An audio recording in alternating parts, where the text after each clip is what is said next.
বিএনপির স্থায়ী কমিটির সদস্য সালাউদ্দিন আহমেদ জানিয়েছেন, তারেক রহমানের দেশে ফেরার জন্য যে উপযুক্ত পরিবেশ দরকার সেটি এখনো তৈরি করতে পারেনি, যার জন্য অল্প কিছুদিন সময় লাগবে।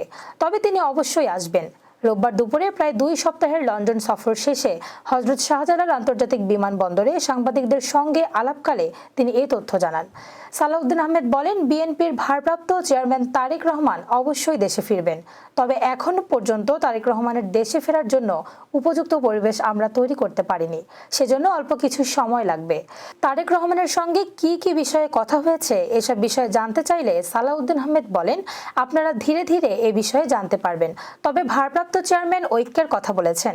এ সময় তিনি আরো বলেন, বাংলাদেশে বর্তমানে ফ্যাসিবাদ বিরোধী যে ঐক্য গড়ে উঠেছে তার বাস্তবায়নে গণতান্ত্রিক প্রক্রিয়ায় আমাদের যাওয়া উচিত।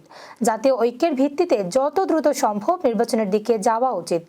ভাষা সময় নয়, সবার সঙ্গে আলোচনা করে একটা সঠিক রোডম্যাপ দিতে হবে। নতুন রাজনৈতিক শক্তির উদয় হলে আমরা স্বাগত জানাবো, তবে তা কিংস পার্টির মতো যেন না হয়।